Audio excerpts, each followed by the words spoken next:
Hey y'all, this is AL Think Madame and Cinnamon Sugar. The time has come for me to tell y'all about what's going on, so go on ahead and buckle up and get ready for it, okay? I don't know if this is going to be considered a story time or what, but I'm about to tell y'all everything that's been going on. So, the last Saturday in September, because we finna get straight on into it because there's a lot to cover, okay? The last Saturday in September, I got off work, came home. I was dog tired. I was doing my old job. And as I've already told y'all before, the maintenance man that is assigned to be over there where I work in the new department, he's trash. So when I returned, I'm looking at the machine, various parts of areas of the line, the machine, all that stuff, you know what I'm saying? That side of the department that day that I worked on. And all I see is electrical tape and zip ties holding the machine together. And I'm just looking like, what? Like, it don't even make no sense. Everything should be getting better and it's getting worse, y'all. So anyway, just know that day, I remember that day like it was yesterday. Working that day, it worked the mule out of me. I was so tired. Y'all, I was dog tired. So when I got home, instead of me beginning to watch my TV shows and stuff like I normally do, that might have came on that Friday night or later on in the week, and a lot of the time, it had got to the point where a lot of the time I would come home ready to watch certain things, and I would be so tired that I'll fall asleep right on it. I'm talking about, I usually would have a TV just on all day, all night. Sometimes it had gotten to the point where I was like, no, I want it to be prime and ready for me when I get home. So it would just be sitting there, and all I gotta do is hit play, whatever TV show, movie, or whatever it is. And that was one of those days that I did have something on, and all I had to do was hit play. And I think I started playing it, if I'm not mistaken, and I went straight to sleep. Y'all, that's how tired I was. So there's a knock at the door, and it was like around 1 something. There's a knock at my door. Now, I'm sitting right next to my door because that's where I have to sleep, because I can't sleep in any of my bedrooms. Y'all know that the gas generator always going all day. All 3 of my bedrooms are on the side of the building where the gas generator runs all day, every day. So I can't even sleep in a bedroom. So there's a knock at the door. I'm dead asleep. And I awaken out of my sleep halfway like, is somebody knocking at my door? So I waited a couple of seconds, and then I heard the knock again. Now, the usual me would be like, oh no, and I wake all the way up, no matter how tired I am. This particular day, my body was like, man, forget that knock. I don't care nothing about that. And I went back to sleep. Y'all, I was dog tired. I ain't been that tired no know how long in my life. I was so tired that day. So then, maybe 30 minutes later, I hear the woman who lives next door to me, directly across the hall from me, her daughter, which is grown. She has like younger kids that are still like in school, but they're old enough to know better and can help clean and all the other stuff. But she has a daughter that is old enough, and she drives, and she has kids. So the woman got grandkids, but she's somewhat of a younger mother.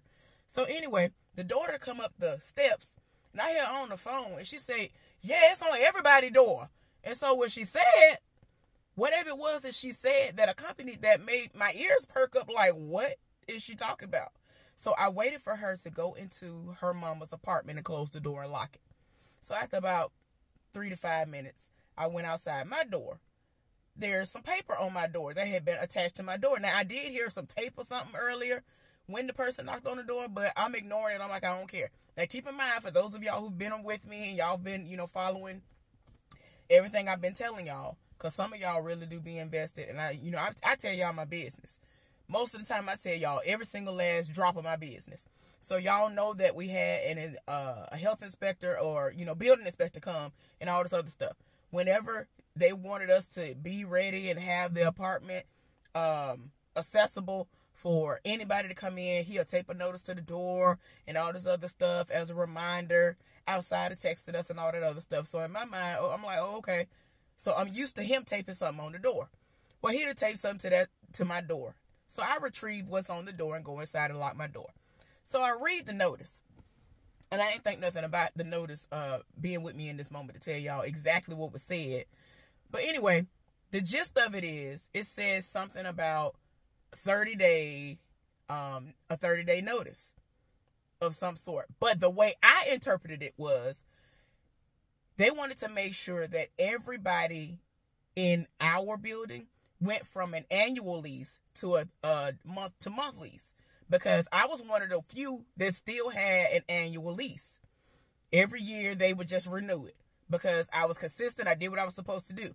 But I'd been told specifically by the person that was, getting our rent and stuff before it got passed down to the other people that's, doing it now, that there were some people who hadn't been consistent enough.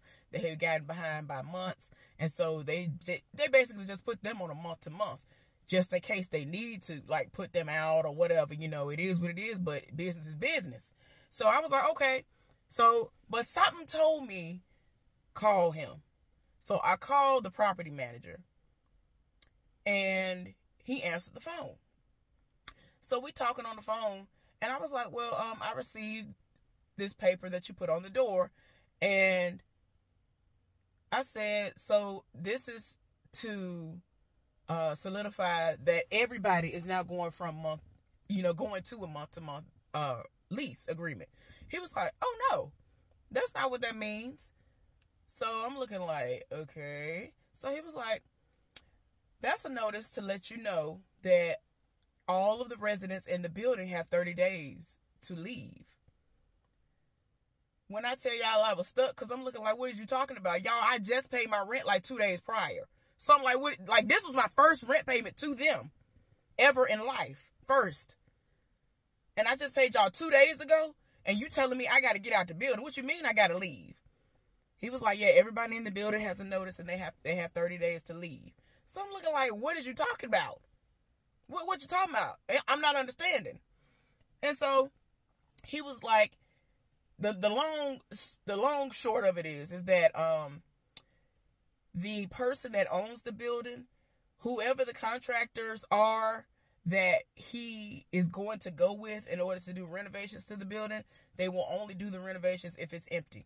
So Virginia law states that you have 30 days. You have to give us a 30-day notice for us to get out. No matter what your situation is, don't nobody care. If you work and you working and you live from check to check, don't nobody care. If you be barely paying your rent as it is, you just paid it, they don't care. So I was just looking at him. I was like, I just paid my rent 2 days ago. And I made a point to say to him, I am not from here. I don't have family here. I don't have anybody's place of residence that I could just go to for however long it's going to take y'all to do whatever y'all going to do. You telling me I got 30 days to get out? And I just gave you my money? I just paid all my bills just came out for the month. Every single bill has already come out, and that was the last bill because I had until the 2nd to make sure that was paid. So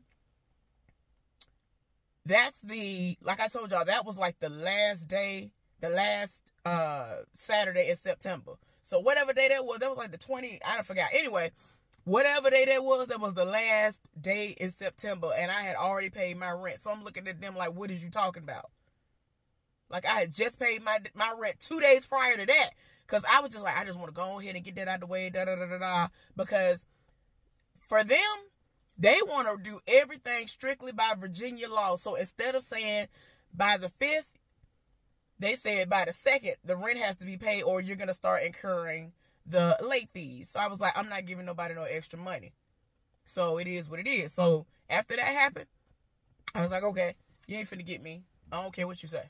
So I went on ahead and paid my rent, right? So I'm on the phone with him. And I'm just like, I'm not from here. I'm not going to be able to have it like that. Like, what are you, I said, are y'all going to give us moving expenses or something? Like, I'm confused because, I know that this person is wealthy.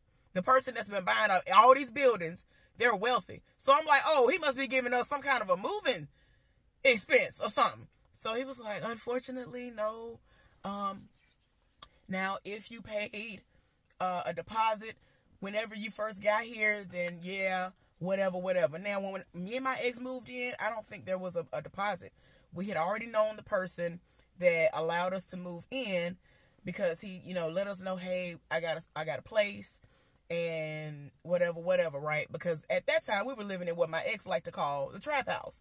And it was a rooming house where we were lucky enough to have a room to ourselves that had our own bathroom where we didn't have to share with anybody except each other. Now, the only thing that we did have to share with everybody else in the house was the kitchen. And I cooked all the time. So I'm just like, I don't like stuff like that because I got to deal with other people not cleaning behind themselves and creating a situation where ants and things might come about. And I don't like stuff like that. Like, I don't play none of that. And then, like, if I'm in the middle of cooking, somebody might walk in and want to get something. And then some of them be wanting to talk to me. I mean, it was like this one lady in there, an older lady. She actually had been married to this, well, he was younger than her, dude that I had worked at a job with. But he tried to roll up on me. He really tried to roll up on one of my friends, all while he was still married to her. But one day he came over there after she had divorced him. Like, she had divorced him and moved into that place with this other guy. Y'all, this man came over there one day with a pistol and threatened her in her sleep. And I just was like, oh my God. Like, when I tell y'all, I just cannot. Like, I don't understand people who want to be possessive over you when y'all ain't y'all are no longer together. And you should still not try to be possessive over nobody, because who are you? I'm not cattle. I am not your property. This is not slavery around here. Like, sir, if you don't get out of here. But anyway, it was a lot going on with this situation. Y'all excuse me. I got to make sure I get my glasses clean because it's getting on my nerves. So, but yeah, I just would have to endure. I had to endure so much, and I don't like that. I don't like people in my personal space. I always had a fear that somebody would somehow break into our room, because it's not like it was Fort Knox up in there. Y'all, if somebody really wanted to break in to our room and steal his gaming system and the TV and all that or whatever, which were the only real valuable things that we had, whether we were there or not, somebody could have. And I used to be there by myself a lot, especially when he was out cheating. And it's just the fact that he didn't have any regard for me when all that could be going on. You know, anything could happen. Fights was going on all the time. Like, at one point in time, this dude had moved into the room next door to us. And he was abusive to his girlfriend. And we would hear it sometimes.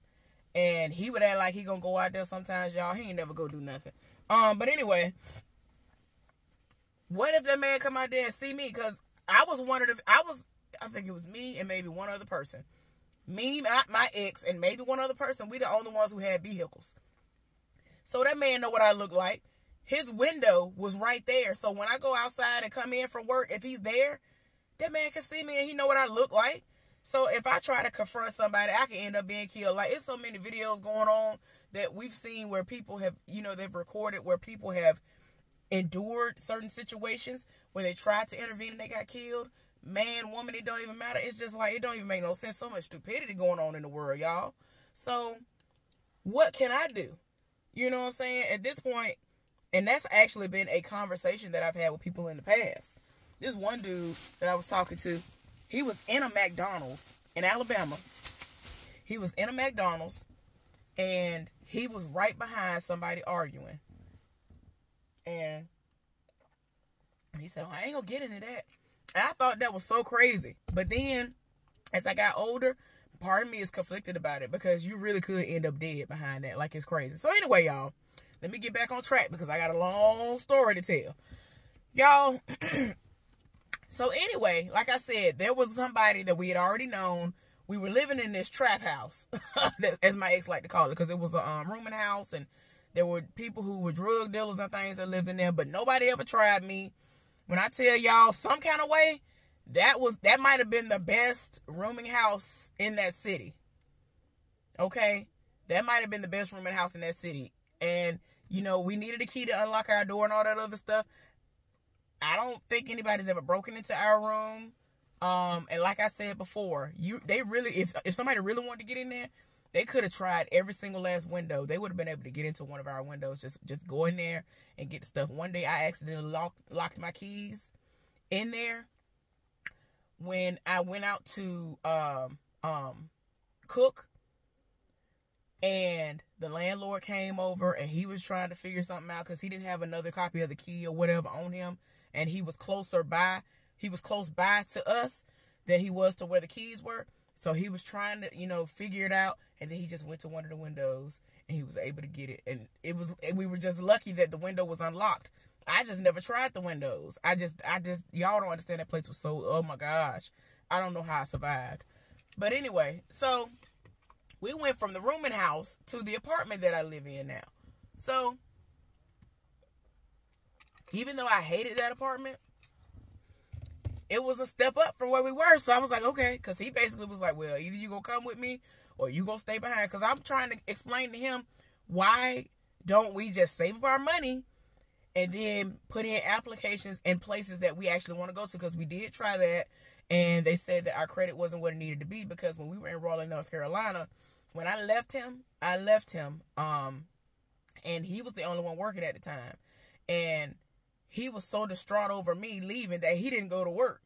So when he didn't go to work, that first day he missed, they said, oh no. Because at the time he was a security guard. Excuse me, he was a security guard at a very popular place. And they needed everybody to rotate. And I think them people worked 8 or 12-hour shifts. So you needed to show up to your shift. Unless you were dead, half dead, and you called in, which he didn't do. Like, he was so distraught. He said he basically forgot he was supposed to go to work. Because he at the house crying over me and all this other stuff. Then lost the job. So that's why we ended up in the situation to begin with, being homeless. So anyway, y'all. So we're now in this situation where we're living there. Y'all, so anyway, back to currently.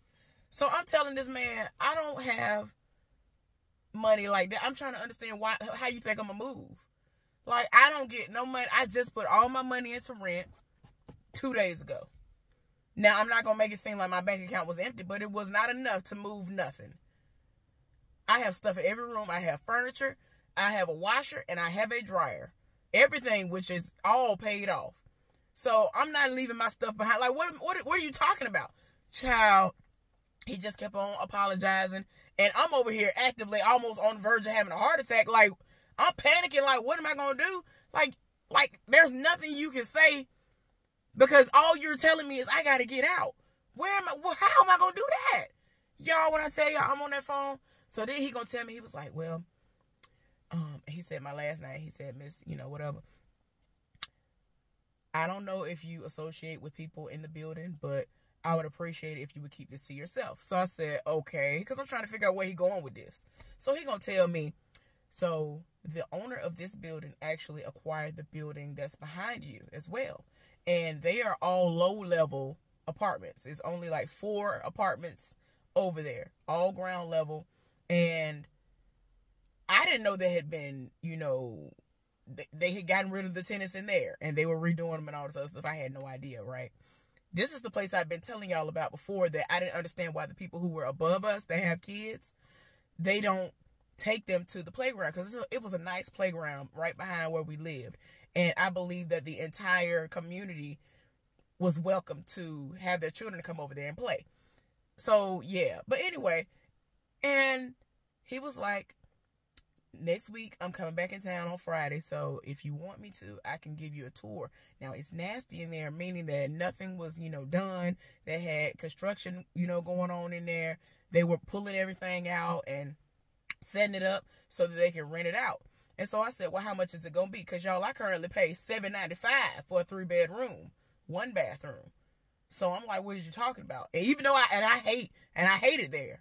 I hated it. I ain't going to lie to you. I hate it there. I still hate it despite the price. Because that is the best price I done heard anywhere for quite some time. And everybody, when they found out how much I paid for it, they were like, for a 3-bedroom? What? I'm like, yeah. So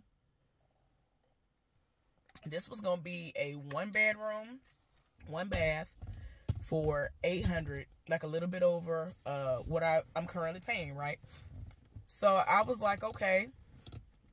He said the internet hookup was going to be in there, because I already had great internet. So I'm trying to figure out, am I going to be able to transfer my services?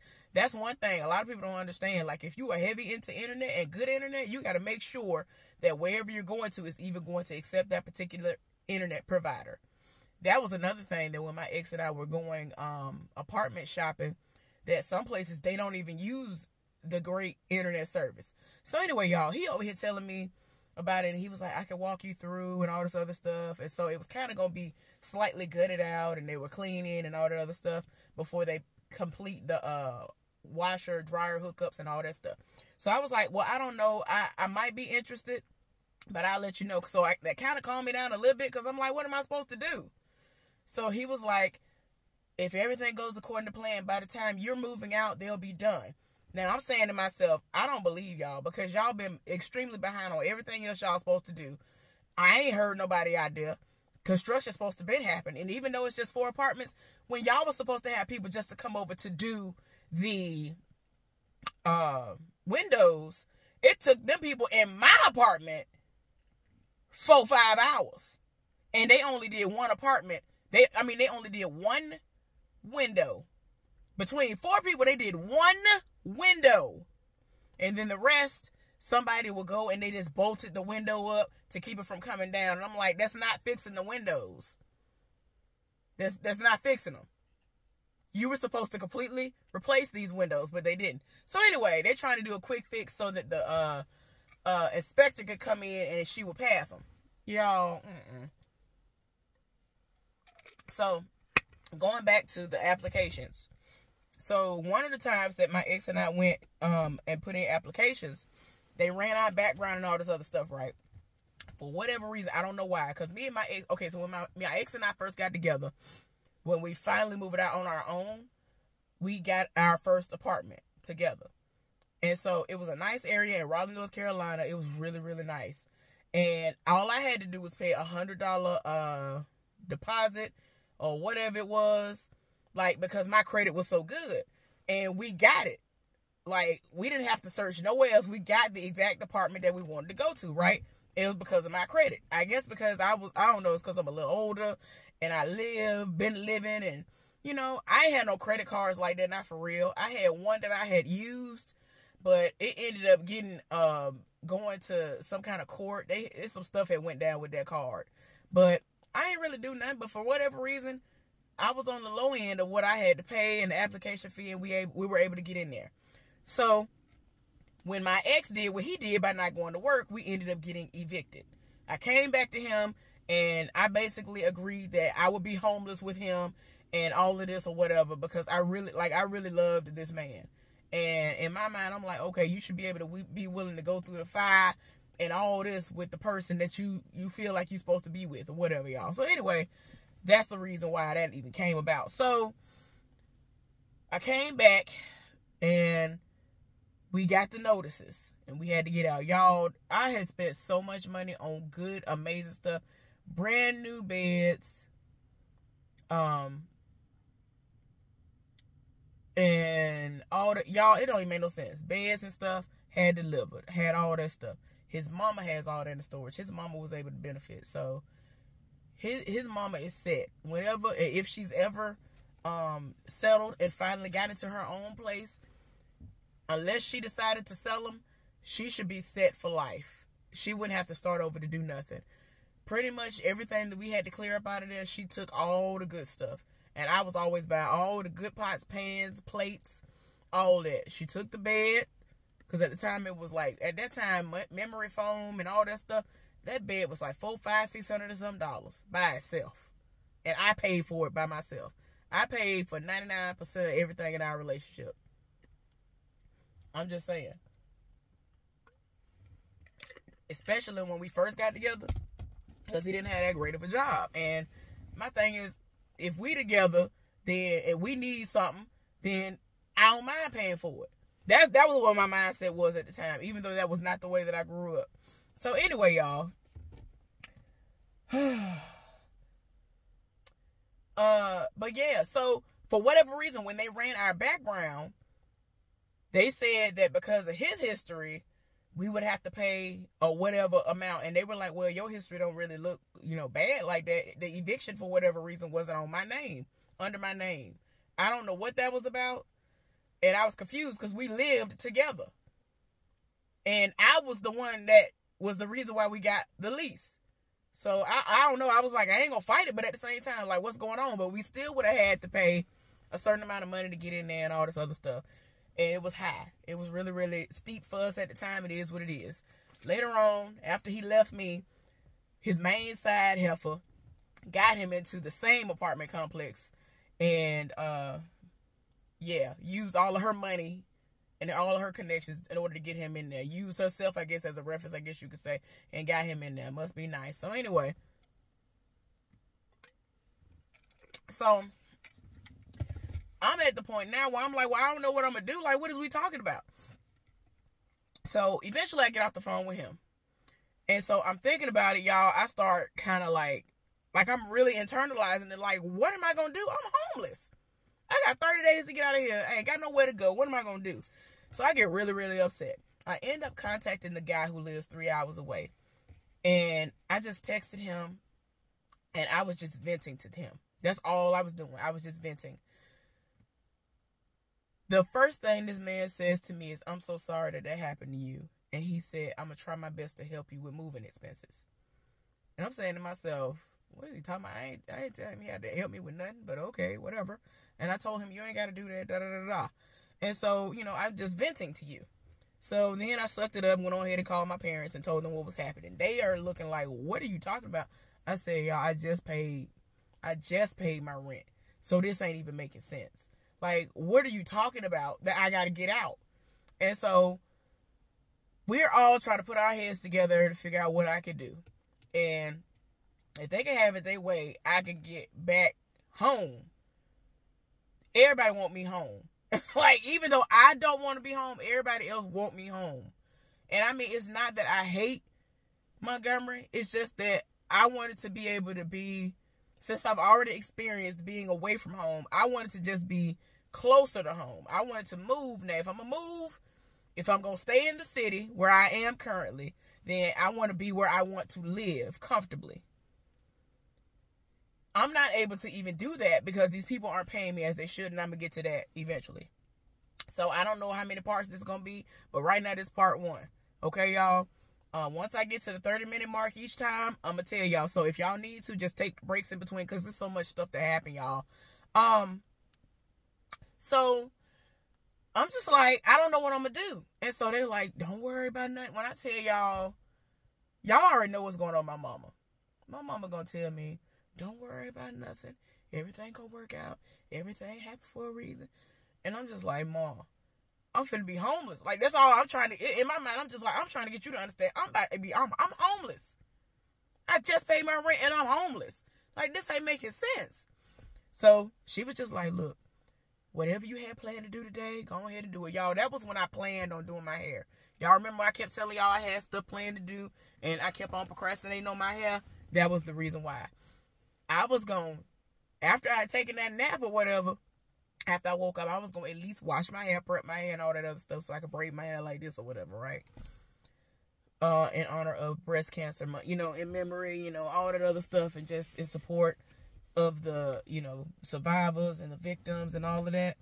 That was going to be my first time ever doing that in that way, putting pink streaks in my hair and all of that. That's all I was doing. And I had every intention of doing my hair Sunday at the Absolute Ladies. Y'all, I became so depressed. I just got to the point, I just laid back down. I had TV shows I wanted to watch, like I said earlier. I wasn't up to it. I was distraught. I'm just like, no, I can't. Like, I was so weak. And I was so tired, I hadn't even eaten when I got home. So my stomach growled. Well, it wasn't even growling no more. After that happened, I literally got sick to my stomach once it really set in, like, this is what's going on. Hadn't eaten. I wasn't eating, y'all. I was stressed to the max. I started crying, all this other stuff. And I'm just like, I'm going to sleep. For me, when I get really, really, really, really, really depressed, I just want to sleep all day. So I started to go to sleep and all of that. And I'm just like, I'm just going to sleep. And I'll wake up like, no, I don't care. I really look at my phone like, oh, it's this time? Oh, okay. I went right back to sleep. I just kept going to sleep. I didn't want to be awake. Because I'm like, this is a nightmare. And I look over at the paper, the notice, and I'm like, this is a nightmare. I don't want no parts of this. And I would go right back to sleep. That's how, oh my gosh. That's how stressed and confused and hurt. I just feel so many emotions. And I'm just like, why is this happening to me? I'm doing everything in my power to get where I need to be so I can move on my own at my own place and not me having to get kicked out. I'll be back. Okay, y'all?